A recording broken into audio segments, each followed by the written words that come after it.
Good podcast put together with Red Raider fans in mind. Thursday, it's Tech Talk on Double T 97.3, Double T 97.3.com, and the Double T 97.3 mobile app presented by Happy State Bank with Dr. Mike Gustafson. I'm Aaron Dickens. We are joining you as we do every Thursday before home Texas Tech football games from one of my favorite places in the entire world, Twin Peaks. I'm sure Gus feels the same. In the Canyon West Shopping Center on the Marcia Sharp Freeway, where tomorrow, Veterans Day, Twin Peaks will be honored to have the opportunity to serve those who serve. And so this Veterans Day, all veterans, active duty military and reservists, will eat for free from a select lunch menu tomorrow, November 11th. Enjoy made-from-scratch favorites like the cheeseburger, some chicken tendies, French fries. So come on down to Twin Peaks tomorrow and celebrate Veterans Day with a free lunch. How about that? How you going, Gus? I'm doing good.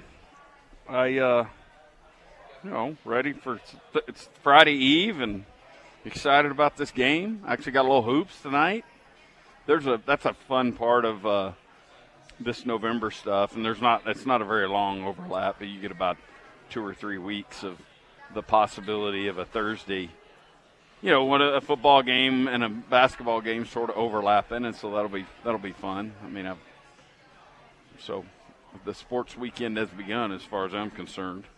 The minute I step in the door here on a Thursday night remote, I'm good. Really? That's a line of demarcation. Pretty close. I mean, the better one would be to say tomorrow, but there's some excitement baked into our remotes here, and just the immediacy of everything. And like I said, even you throw in a hoops game tonight at home, and that makes it a little bit just that much better.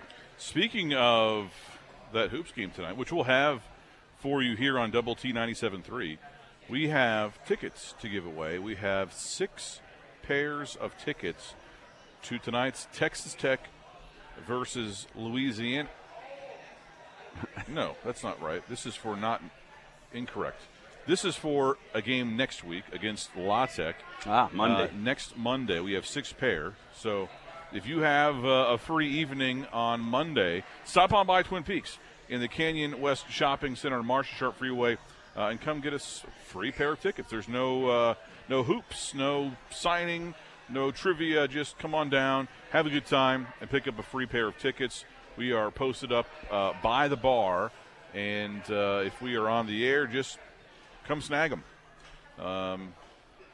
Easy peasy, lemon squeezy. We'd love to get your thoughts and comments today on the Yates Flooring Center chat line at doublet973.com.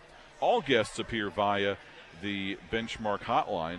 Gus, do you have any big takes from the 3 MAC games last night? I know that you watched those all simultaneously. I'm sorry, I did not.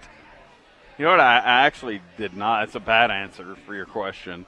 I'm going to just totally deviate from the topic. But I actually went home, and for whatever reason, we ended up on the ACMs, the American Country Music Awards. Yeah.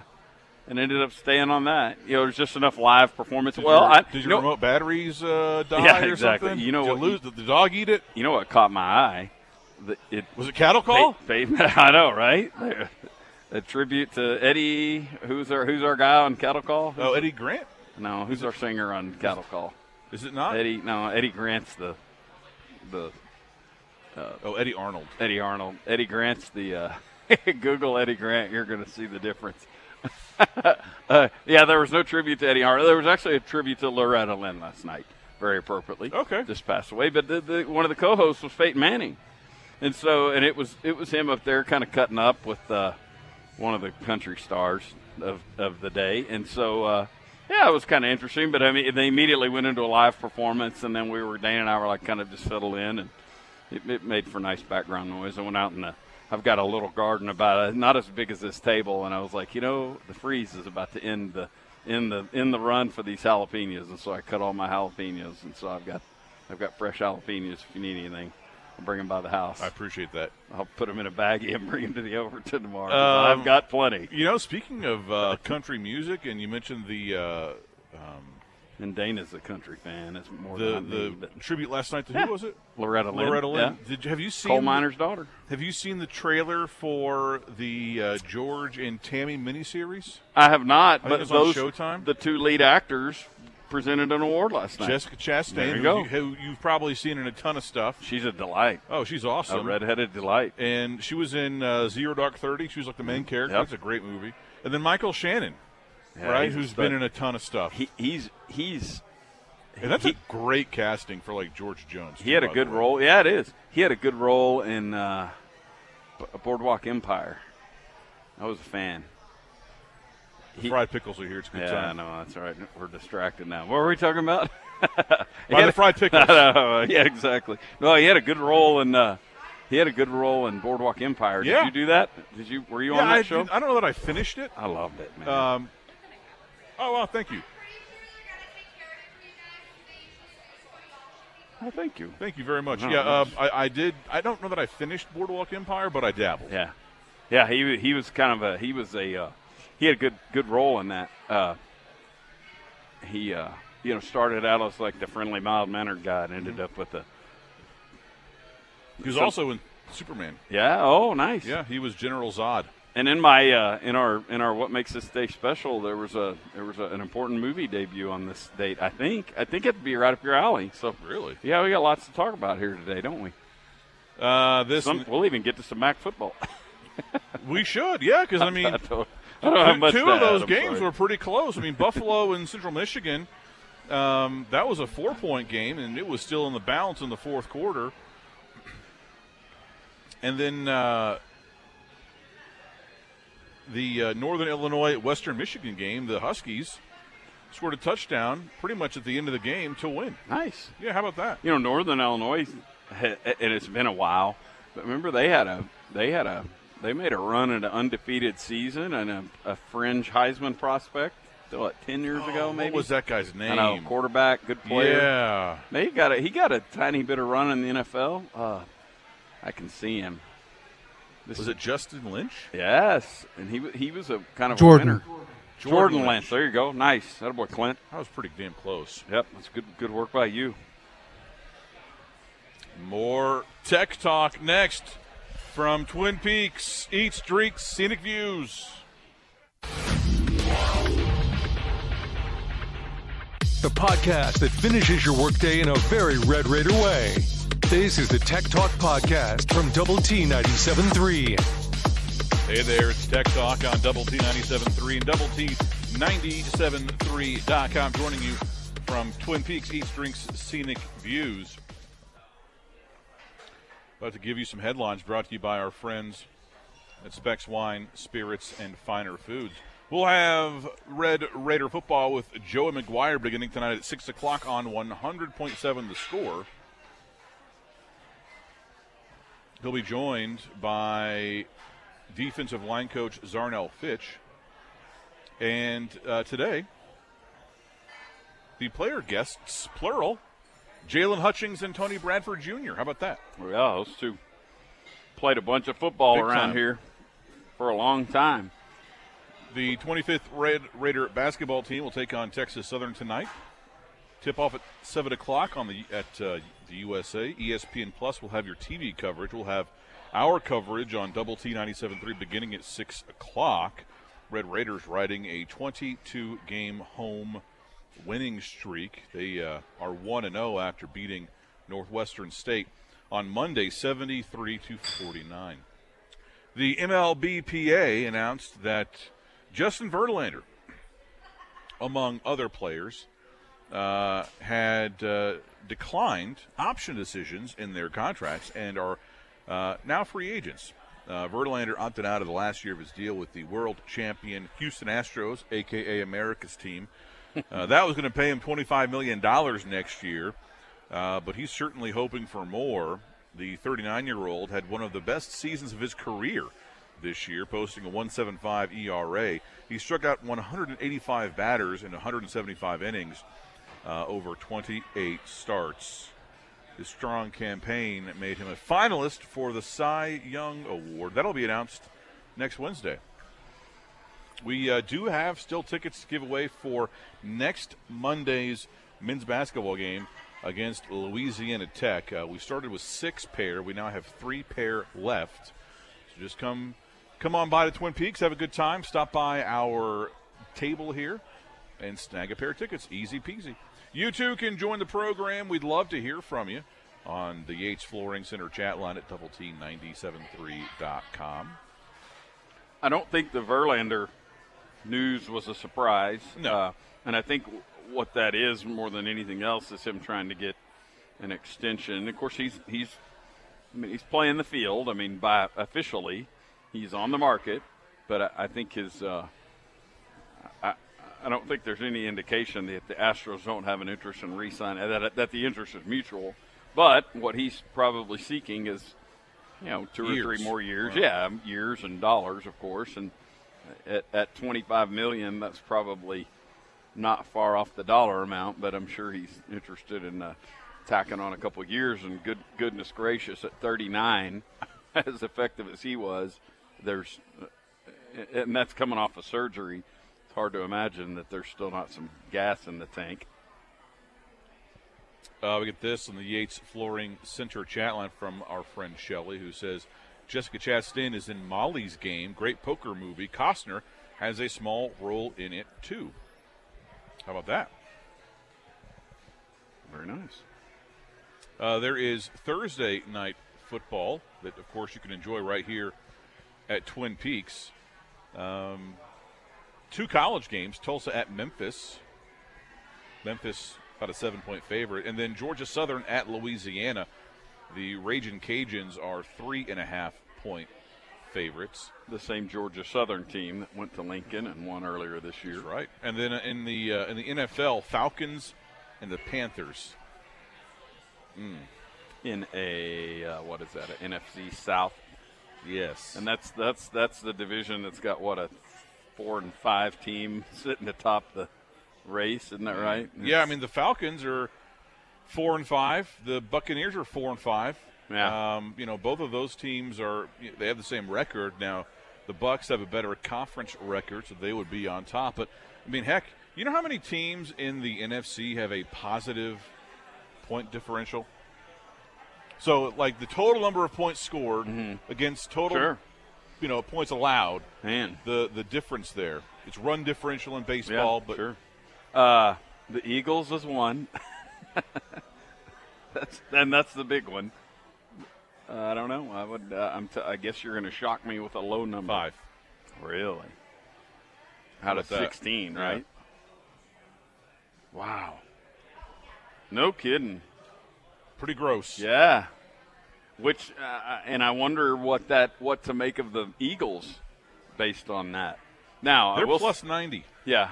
And I will say this about the Eagles. In other words, are they fattening up on a weak competition? But their division is, they're playing games against 2 against the Giants and 2 against the Cowboys in a year in which 5 of their 8 games have been against NFC teams. Yeah. 2 of those have been within the NFC East. But, man. Like, if you look at the AFC East and North, just 2 teams have a negative point difference. The Dolphins are underwater by 11, and the Steelers are minus 77. Oh, boy. Really, the Dolphins are? Yeah, and they're. I mean, the Patriots are plus 37, so it's not like always the best stat, right? But still kind of interesting. It plays out, and there's been good research done about it in baseball, about the run differential in baseball being a pretty good predictor of success. Or hey, this team has been unlucky. You and I talked a lot about luck in sports a couple months ago, but that if a baseball team has a really big plus run differential and they're playing 500 ball, you can kind of look at it and go, hey, they've probably got some good things coming their way without injuries and things like that. Yeah, and that's what surprises me about the Dolphins a little bit. I feel like I'm curious if you agree here. Injuries, I think that transcends everything, right? I mean, it doesn't matter how long or short your season is. if you have a major injury, that's a significant blow. Yeah, the wrong and so guy whether gets hurt. if you stay healthy, that's a measure of quote luck, right? Mm-hmm. But I feel like in baseball, it all kind of evens. The season's so long. Yeah. That there are probably some outliers. Like a couple of years ago, what was a team that was just awesome in one-run games? Mm-hmm. And then I don't recall who it was.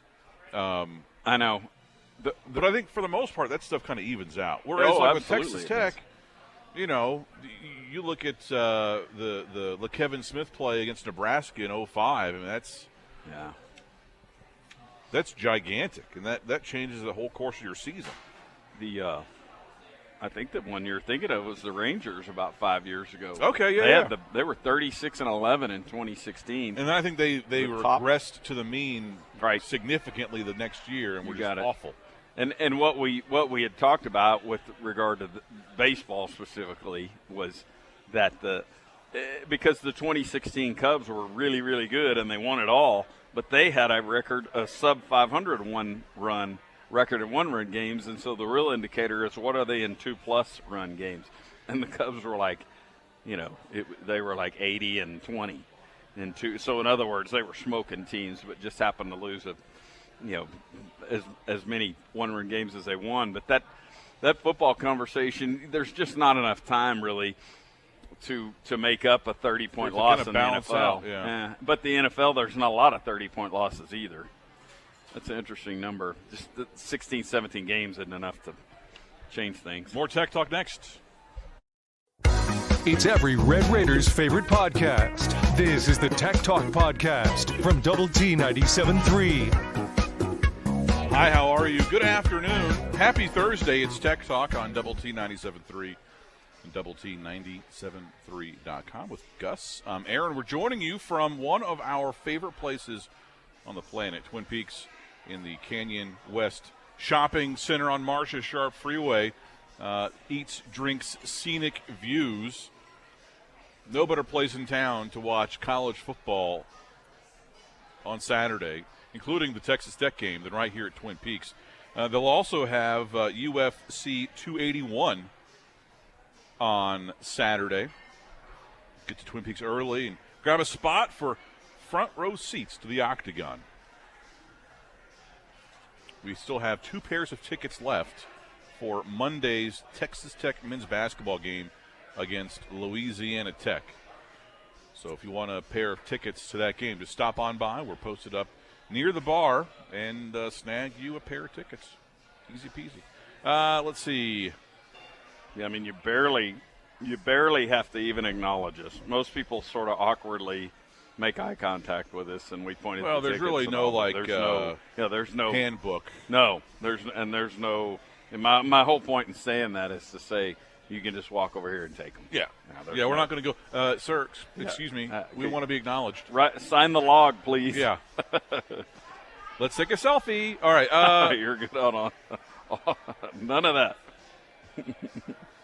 Red Raiders now 3.5-point favorites at home against the Kansas Jayhawks for Saturday's game, 6 o'clock kick. The point total for this game set at 64, so maybe like a 33-31 type game is what they might be anticipating. Would you take 30 points right now? Ooh. I'd hate to say no to 30. Can you hold Kansas under 30 points at home? I'll say yeah. I think I would take 30 points. You offered me 21 in Ames the next week for us offensively. I think I'd take that as well. But yeah, and I'm not just.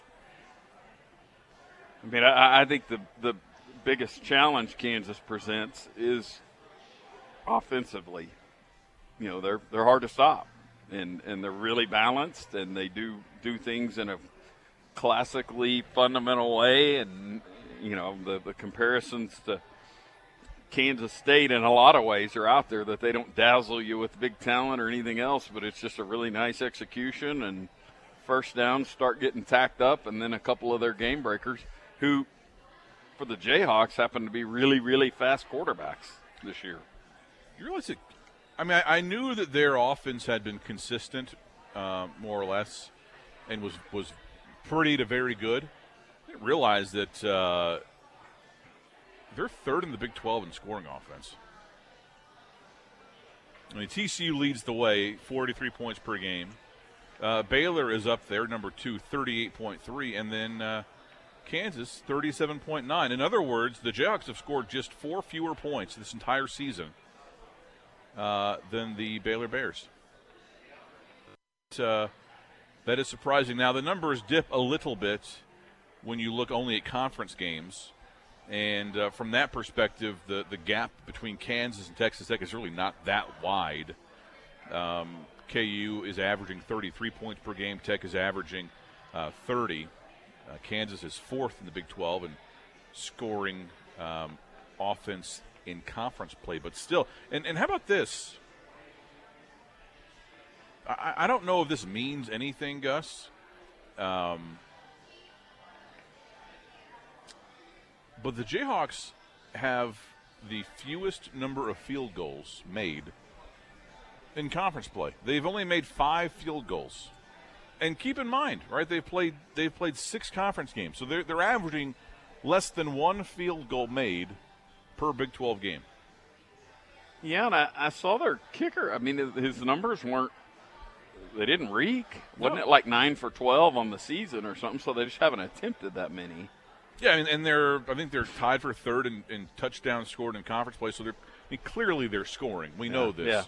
Yeah. But they haven't had to settle, I guess, right, for field goals. Yeah, and I think the most intriguing thing about them, and I really haven't looked around the league to make a lot of comparisons. Maybe there's more teams like this than I think, but the fact that they've got about 1,900 yards rushing and 2,000 yards passing, they're really, really balanced. They have attempted 7 field goals in Big 12 play. They've made 5. Okay. And I don't know, Clint might be able to let us in on the down and distance there, or the distance, rather. We know the downs. But I saw a stop rate statistic today, which is basically the percentage of drives that end in a punt, turnover, or downs. Obviously, you want that number to be high. And this was a national list from 1 to whatever it is, 130. Iowa State, number 7 in the country at 76%. And then the drop off to K-State all the way down to 36. So that's pretty considerable. And it really speaks to what we've talked about with Iowa State. Tech at 8 in the conference, 97th in the country at 59%. Kansas and West Virginia are the only ones below Tech in that regard. So this Kansas team, the reason I bring that up, Kansas team will give up yards and points, don't turn it over, because they've got 19 takeaways, and that's a pretty big number. Yeah, but I feel like we kind of had those same feelings last week, right? We felt like, hey, Tech should be able to move the ball and score on TCU if you protect the football. And you were just very ineffective on offense, And clearly the Baron Morton injury contributed to that. And I'd like to see kind of what that game looks like if he doesn't get dinged up. But, if you have a similar – even with Morton out for sure, and what is now a backup in Shuck or Donovan Smith in his place, if you aren't able to kind of manufacture some offense on Saturday, I'm gonna be very disappointed. Very disappointed on Monday, especially at home. Absolutely, and especially at home after not playing well against Baylor last week. Because you have to. Or 2 weeks ago. This is not a game that you can win 10-7. No. I just as positive as I feel, as glass half full as I feel about this defense and the job that Tim DeRuyter is doing and the performance of that roster on defense, they're flawed, just like the offense. Sure. You just mentioned their stop rate was 8th in the conference, which does not just scream like elite unit. You're not going to hold Kansas to like 7 points, unless they just totally melt down. And I don't even know that holding them in the red zone is going to be as as successful of a strategy as you've kind of employed in the past because they're great in the red zone. Yeah, they're difficult. That's where their balance factors in and makes them tough, and they're really good with the option game and running quarterbacks. And their touchdown percentage in the red zone is effectively the best in the conference. They've scored a touchdown on nearly 75% of their red zone trips. That's basically kind of just one off of Baylor's. And so, odds are, the stats are, if they get in the red zone, 75% of the time they're scoring 7 points, More Tech Talk next.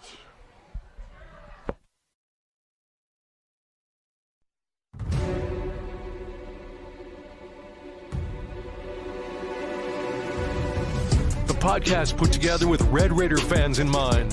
This is the Tech Talk Podcast from Double T 97.3. Hi, how are you? Good afternoon. Happy Thursday. It's Tech Talk on Double T 97.3 and Double T 97.3.com with Gus. I'm Aaron. We're joining you today until 6 o'clock. We'll have Red Raider basketball for you coming up at that time here on Double T 97.3. Red Raiders taking on Texas Southern, 7 o'clock tip-off there at the USA. We'll have Red Raider football with Joe McGuire at 6 o'clock on 100.7 The Score tonight. So full evening here on our family of stations. We'd love to hear your thoughts and your comments today on the Yates Flooring Center chat line at doublet973.com. We're joining you today from Twin Peaks, one of our favorite places, Eats, Drinks, Scenic Views, where tomorrow Twin Peaks will be honored to have the opportunity to serve those who serve. This Veterans Day, all veterans, active duty military, and reservists will eat for free from a select menu during lunch tomorrow. So visit Twin Peaks today, tomorrow, and today, and the day after that too, Canyon West Shopping Center to have a good time. Offer valid again tomorrow from 11 a.m. to 3 o'clock. Love to get your thoughts and comments today on the Yates Flooring Center chat line. Somebody says this: Tech's offense needs to be complementary in complementary football. Defense will get the stops. Need our defense and KU's offense to be on the sideline. I hope the defense gets the stops. Yeah, no doubt. I mean, you're absolutely right about the complementary football. That's here's a problem. Gus, where do you think Kansas ranks in the Big 12 in terms of third down conversion rate? It's pretty high. They're number one. And it's really not even close. Which explains the 6 wins. They have converted 52% of their third downs this season, which, granted, a lot of season left. But if that rate holds, it will be the best mark in the Big 12 since at least 2009. Well, maybe it's an outlier and a trend that can't possibly be sustained, Aaron. How's that?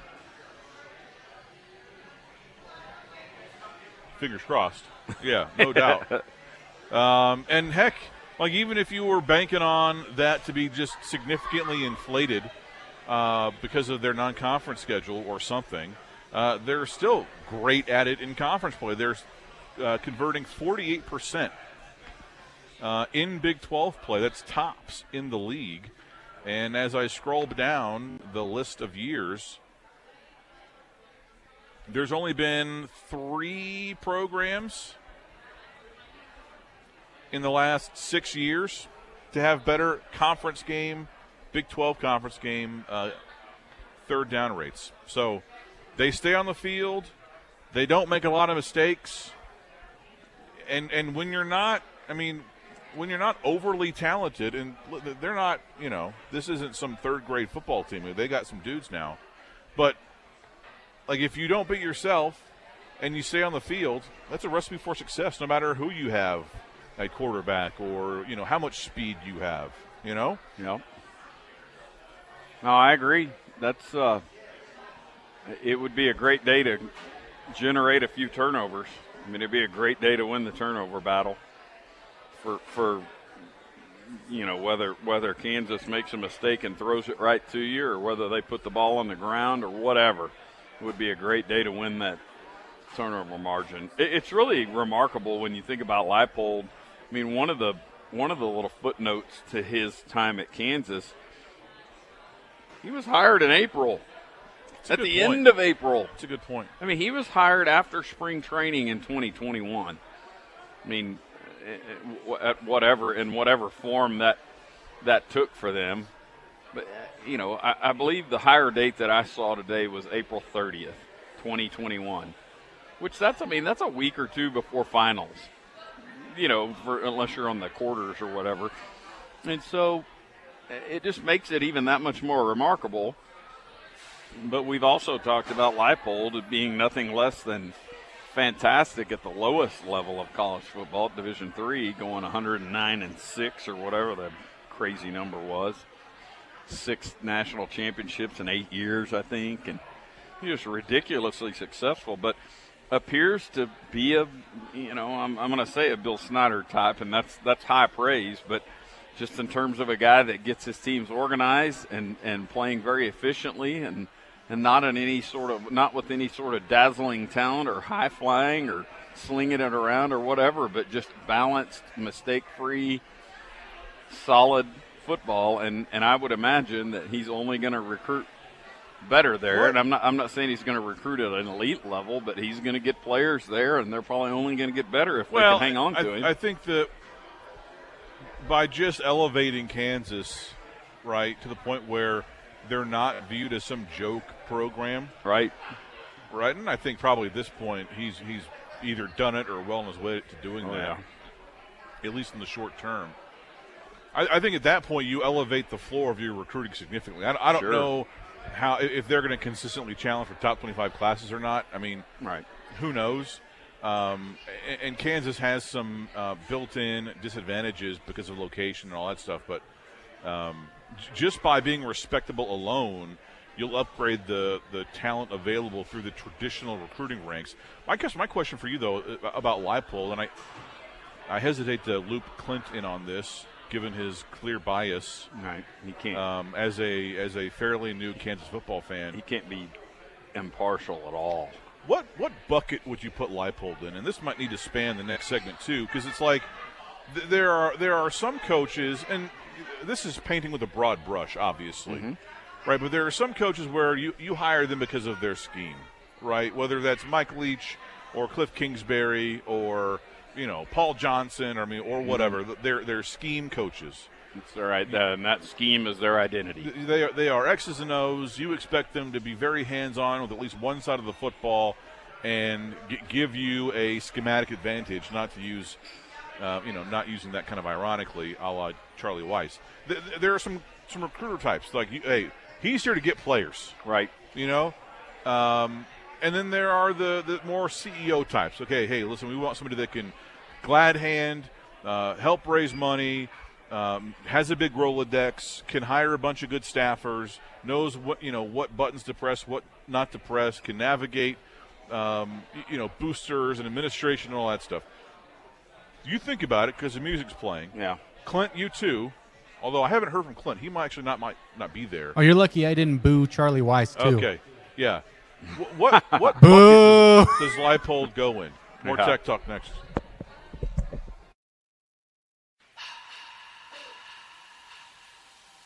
The podcast that finishes your workday in a very Red Raider way.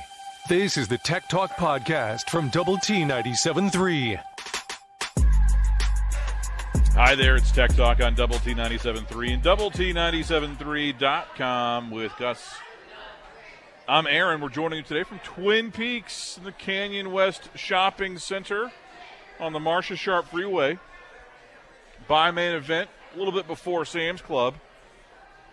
No better place in town to catch the basketball game tonight, Texas Tech and Texas Southern, than right here at Twin Peaks. And then the football game on Saturday, Texas Tech and Kansas. You've got UFC 281 on Saturday as well. And Gus, hey man, we won't be here for this, at least not for our show. All right.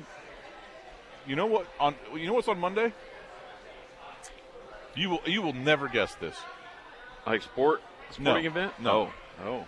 Comic-Con. It is National Pickle Day. Whoa. I know. Yeah, and how about this? What better way to celebrate National Pickle Day than free fried pickles Monday here at Twin Peaks, valid with a $20 purchase all day, November 14th at participating locations. So basically come get a couple of beers and a hamburger, or bring your spouse and have 2 meals, and there's your appetizers right there, and they are delightful. I consider myself to be somewhat of a fried pickle connoisseur. Okay. And these are among the best in town. Well, right, because the pickles are relatively thinly sliced. Yep. Not wafer thin, right? But just right. Mm-hmm. The pickles are large, right? So you get a good kind of width of the pickle, like a potato chip size. Yeah. And then the breading is just right. You don't want too much. Mm-hmm. You don't want too little. You don't want it to overwhelm the pickle flavor. Just enough salt, really good ranch to go with it, and so this is the best place in town, Barn. That's quite a Monday. It is a Monday. Yeah, that's good offering. I asked this a couple of minutes ago. I gave both of you plenty of time to consider an answer here. We'll start with Clint because I know he's probably written a 3-page paper on this already during the break. Clint, what bucket would you put Lance Leipold in? How would you distill him down to his base elements and label him in the most kind of broad sense? So this is, and again, I agree with Gus, and I'm certainly hoping it's this way because I feel like Bill Snyder at Kansas State, I would have labeled him this way too. Like it's the lunch pail coach. And you know that you can't beat yourself because you've done that plenty over the past decade plus, and you're not talented enough to do so yet. You're trying to build on that, right? No nonsense, limit penalties, make the right play, just don't go out and beat yourself. And you could also, I think, label it maybe as the culture type coach. Might be a cop-out answer there, but that's exactly what I feel like he's done from day one because you're saying like the CEO type coach, that certainly doesn't feel like him. The scheme is good, but I think what's been the best part is as he brings both coordinators with him that he's had since Wisconsin Whitewater. Like they have a plan, they instill it, they go and do it. You go and do your job, and you couldn't have said that about the past decade's Jayhawks teams because they were out of position all the time, beating themselves, turning the ball over, and it's really cleaned everything up. So I would say lunch pail.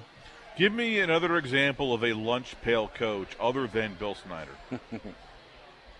And this isn't some kind of gotcha deal. I just want, I feel like with the recruiter, with X's and O's guy. Kleiman.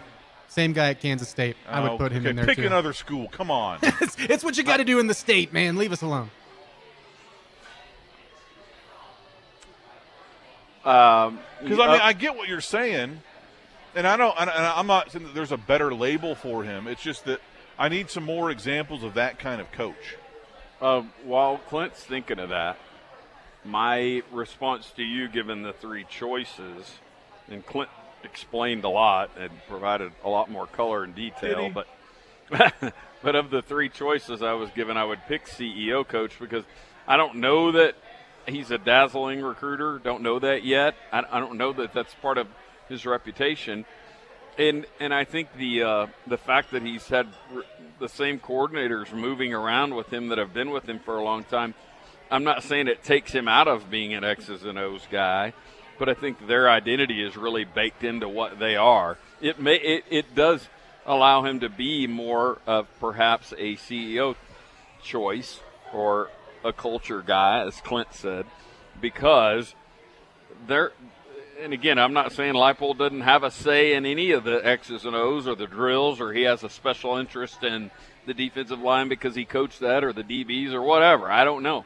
But because they're so, their philosophy and everything that they do has been instilled or installed everywhere they go, I don't know that I could call him an X's and O's guy. I'm sure he's sound at that, I'm sure. Yeah, because you don't look at Kansas, and this isn't a criticism.